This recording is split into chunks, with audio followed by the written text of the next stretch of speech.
So first day, Monday, which I think is perhaps the most important one to go over since it's, you know, my initial experience. 2 hours in, I guess I was sort of showering, felt a bit tired maybe as usual, but when I'm on this pill I don't go back to bed. It wakes me up and I want to stay awake. So I guess I was walking around a bit. I basically have a stim, which is an sort of an autistic self-stimulatory behavior, where I walk back and forth. So that's what I would do for maybe 2 hours or so, maybe a bit more. I don't know, I don't take time. After 2 o'clock I think I went outside because I wanted to get out there.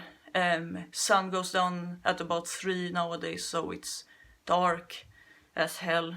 I went out there, walked around, came back at about 10, didn't drink anything or eat anything while I was walking, which I got to pay the price for. I can't remember how much I ate or drank in the morning. Drank anything at all, maybe water, a smoothie, probably didn't eat any solid food. And part of that I guess is just to try to experience again, try not to distract myself, which I know is for your physical health. I mean, obviously walking around without eating or drinking is not gonna be good for you, but I'm a bit special, you know. I've always been neglecting my physical health. My interests are a bit special. So I walked around and I basically walked more or less the same places that I showed on my vlog, you know, that you can go and have a look at if you want to. So it's places that I've known for a long time because we've been living in this area for a very long time. I was walking around thinking, you know, my mind was going all crazy into all kinds of places. I sort of got lost, which to be fair might be due to darkness, but also I guess because I get lost in my thoughts a lot. So I was thinking and I was doing fine thinking. I feel like oftentimes when it comes to these sort of abilities, the executive function is never gonna be 100%. So the more time I spend thinking, the harder it gets to do other things like just, I don't know, finding your way to a certain place. So I got a bit lost walking around, but it's fine. I didn't run out in the streets or anything like that, so I guess it's not really a big deal. But yeah, I feel like it's almost a trade-off, like you get one skill and you trade it for another. I just can't multitask really, to the extent that would be expected of a human.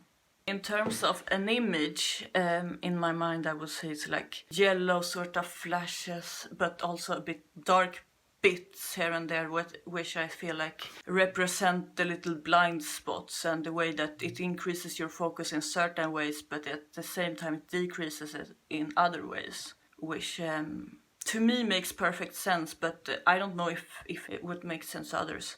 Another analogy I would give is like a Ferris wheel that goes a bit up and down, so just like your thoughts and your mood goes a bit up and down, and it's pretty huge Ferris wheel. When you make things clearer in your mind, when you sort of wake up the mind, you see the positive stuff more clearly, but you also see the negative stuff more clearly. You can become more prone to anger outbursts and irritability, which I think I did. Anger is sort of a powerful emotion. I think it's listed as some of the side effects too, that you can get some negative thoughts and behaviors too. Even physical aggression is listed as a potential side effect, which to me would make sense because it's more like an active thing that you're doing. I haven't gotten violent or anything, but I feel like if you're down in the dark, like I have, you just can't do anything. You're paralyzed because everything is so overwhelming, and oftentimes I just feel like I want to go to sleep because I feel like shutting down parts of my brain, honestly. It feels like the only relief, but when I take this pill, it's like, it gives me more energy to deal with the situation, I guess.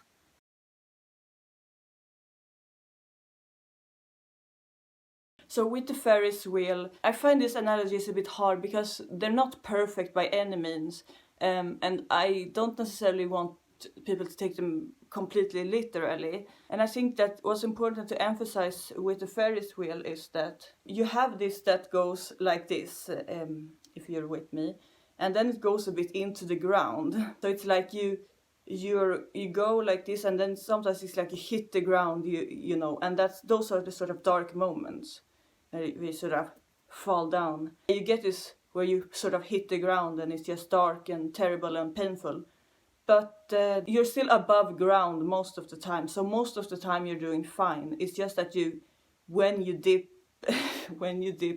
low, it can get really low and really dark and painful.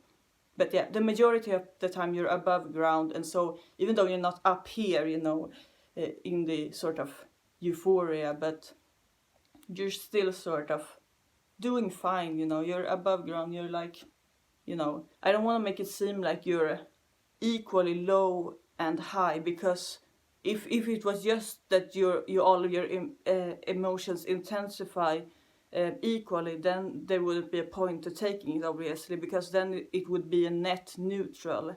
And I have regarded it as a net positive. It's hard to put a percentage on it, but I would say maybe it's like 70%, I guess, positive, 70% light, and maybe 30% dark. So that's not overwhelming, but it's still leaning towards the positive.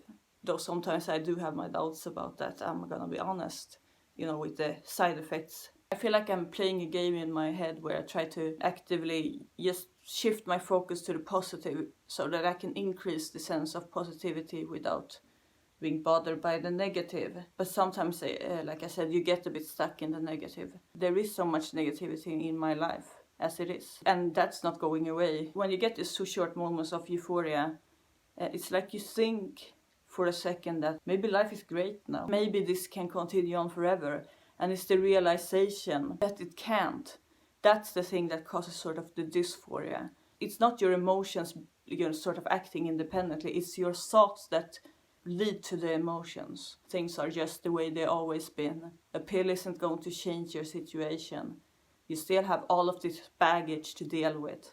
It's very, very much about balancing, trying to always remind yourself that, yeah, sure, all of these bad things may be true, but they're not more true now just because I took a pill. It cannot get worse than it already is. Whatever pain that comes emotionally is just from the situation that I'm in, and the pill isn't going to, you know, it didn't create all of this negativity, even though it may shine a light on it, because you're more aware of all the things that are going on. And I think that the reason why alcohol and other depressants are so, that people use them, is precisely because it has the opposite effect, because you forget, you stop thinking about your situation. Whereas a stimulant makes you more aware of your situation, alcohol and other depressants make you less aware of it. So when you feel like it's too much to handle, you can sort of shut down parts of your brain to sort of forget about what's going on. But of course, alcohol, it doesn't solve any problem in itself either. So it's sort of the same thing, you know, you feel temporarily good and then you're back to normal. Lots of people turn to alcohol, and I think that says a lot about how a lot of people just, instead of turning up the lights or having the lights on, they want to turn it off and being this sort of comfortable bubble or this comfortable darkness. Because darkness can be comfortable too, it's not just negative. It can be scary, but it can also be sort of cozy and nice. So I would say, while I was walking there on Monday, you know, going from euphoria to dysphoria, depending on what thoughts happened to enter or occupy my attention, I went through a lot of the thoughts that I had before. I feel like my brain is sort of like a wheel, like that's constantly turning, but you're not moving anywhere. Constantly just spinning around, but not moving from place A to place B, just standing still. A lot of these thoughts that I have when I walk outside are thoughts that I've had for years often. And I just went through all of the, you know, my whole information bank and my insecurities, and sort of you got the critical inner voice that's telling you you're useless and all of that, and then you got the reassuring voice that sort of tries to calm you down and to give a sort of different perspective. But yeah, it's tumultuous, and all the thoughts got intensified.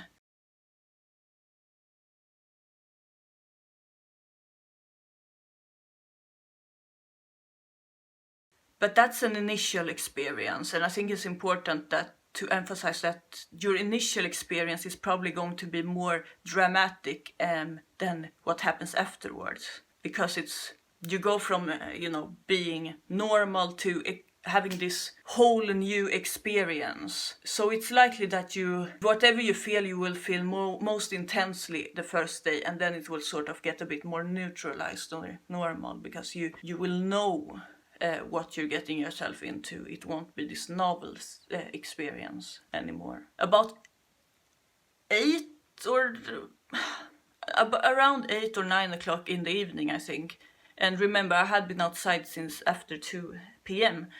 I started to experience physically my heart was really pumping. It was uncomfortable and difficult. I was thinking both, is this due to the medication, but also thinking that maybe it's that I haven't been drinking for, who knows how many hours. You do the math, but I had been walking non-stop without drinking for 6+ hours. So obviously that can sort of increase your heart rate in itself, and it's not always clear what is what, because I get so lost in my thoughts that I forget things that for other people are probably obvious, like you shouldn't be walking around for hours and hours without drinking. To me it's like, whatever, this is just what I do, I walk around, so I might as well walk for 6 hours or so, losing track of time and the simple, common sense